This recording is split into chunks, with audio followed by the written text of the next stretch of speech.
నారా చంద్రబాబు నాయుడు ఎప్పుడు విక్టరీ సింబల్ను చూపించే లీడర్ ఆయన. అధికారంలో ఉన్నా విపక్షంలో ఉన్నా అదే కాన్ఫిడెన్స్, అంతకు మించిన ఓపిక. పరిస్థితులు అనుకూలించినప్పుడు ఆ పరిస్థితులనే తనకు అనుకూలంగా మలుచుకునే రాజకీయ చాణక్యుడు. చంద్రబాబు అనగానే ఇవన్నీ గుర్తొస్తాయి మనకి. కానీ ఇప్పుడు 23 నుంచి 135 అని ముద్దుగా పిలుచుకోలేమో చంద్రబాబు.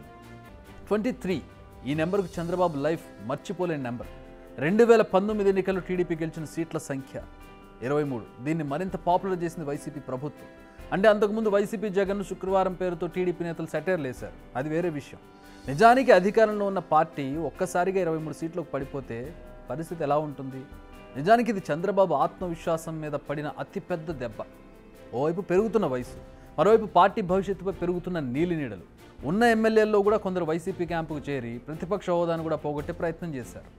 ఆఖరికి సొంత కుటుంబంపై కూడా అత్యంత దారుణమైన పర్సనల్గా విమర్శలు చేశారు. రోజు చెప్పుకోలేని విధంగా తిట్టే వైసీపీ మంత్రులు ఒక్క మాటలో చెప్పాలంటే చంద్రబాబు అస్తిత్వం, నమ్మకం, విశ్వాసంపై వరుస దాడులు జరిగాయి. కానీ ఆయన మొండితనం, అలుపెరగని పోరాటం ముందు అవన్నీ తల ఉంచాయి. అందుకే 2024 ఎన్నికల్లో చంద్రబాబుకు అత్యంత చిరస్మరణీయమైన గెలుపు వచ్చింది. కానీ ఏదో ఓవర్ నైట్గా ఇదంతా జరగదు కదా, అది విజయమైనా అపజయమైనా. చంద్రబాబు కూడా విజయం కోసం చాలా ఓపికగా వెయిట్ చేశారు. సహనంతో సిచ్యువేషన్స్ని ఎదుర్కొన్నారు. తనపై పడ్డ రాళ్లను ఒక్కొక్కటిగా మెట్లుగా పేర్చుకున్నారు. వాటిని ఎక్కుతూ ఈరోజు ఈ బంపర్ విక్టరీ సాధించారు. నిజానికి గత 5 ఏళ్లలో ఎదుర్కొన్న అతిపెద్ద కష్టాలేంటో తెలుసా? ఫస్ట్ 2019 ఎన్నికల్లో 23 సీట్లు మాత్రమే గెలవడం, అందులో కూడా కొందరు పార్టీకి గుడ్ బై చెప్పడం. సెకండ్, అసెంబ్లీలో చంద్రబాబుకు జరిగిన అవమానం. ప్రెస్ మీట్లో కన్నీరు పెట్టుకోవడం. థర్డ్, అవినీతి కేసులో అరెస్ట్ అవ్వడం. ఫస్ట్ రెండింటి విషయాల్లో ఇది విధిరాత అనుకున్నారు, బట్ అరెస్ట్ విషయంలో మాత్రం తాను ఎదుర్కొన్న విపత్కర పరిస్థితిని పూర్తిగా అనుకూలంగా మలుచుకున్నారు ఆయన. నిజం చెప్పాలంటే టీడీపీ పరిస్థితి చంద్రబాబు అరెస్టుకు ముందు, అరెస్టుకు తర్వాత అని చెప్పుకోవచ్చు. అక్కడి నుంచి చంద్రబాబు ఒక పడి లేచిన కెరటంగా మారారు. అరెస్టుకు ముందు కాస్త మెతగక కనిపించిన చంద్రబాబు ఆ తర్వాత పూర్తి ఫెరోషియస్గా మారారు. మాటలు చేతలు రెండింటిలో దూకుడు పెంచారు ఆయన. అరెస్టుతో వచ్చిన సానుభూతిని 100% యూటిలైజ్ చేసుకున్నారు ఆయన. కూటమితో మరింత బలం పెంచుకున్నారు. జనసేనాని యాడ్ అవడంతో దానికి మరింత బలం చేకూరింది. జగన్కు వ్యతిరేకంగా ప్రతి చిన్న విషయాన్ని ప్రజల్లోకి తీసుకెళ్లడంలో ఆయన సూపర్ సక్సెస్ అయ్యారు. ఎలాగైతే ప్రజల కోసం సూపర్ 6 ఫార్ములాను రచించారో అలాంటి సూపర్ 6 ఫార్ములాను చంద్రబాబు కూడా ఫాలో అయ్యారు. సూపర్ 6 పేరుతో ఎన్నికలకు చాలా ముందుగానే హామీలు ఇచ్చారు ఆయన.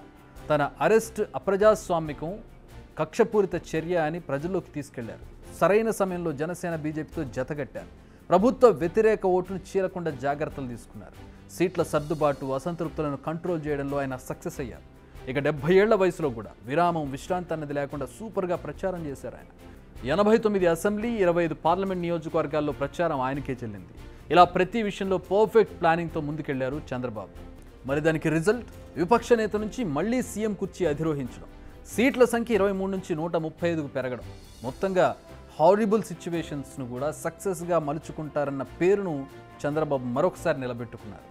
6 నెలలు, జస్ట్ 6 months, హీరో నుంచి జీరోకి, అధికారం నుంచి కోలుకోలేని స్థితికి, ఆఖరికి 20 ఏళ్లలో ఏనాడు లేని అత్యంత అవమానకర పరిస్థితిలోకి.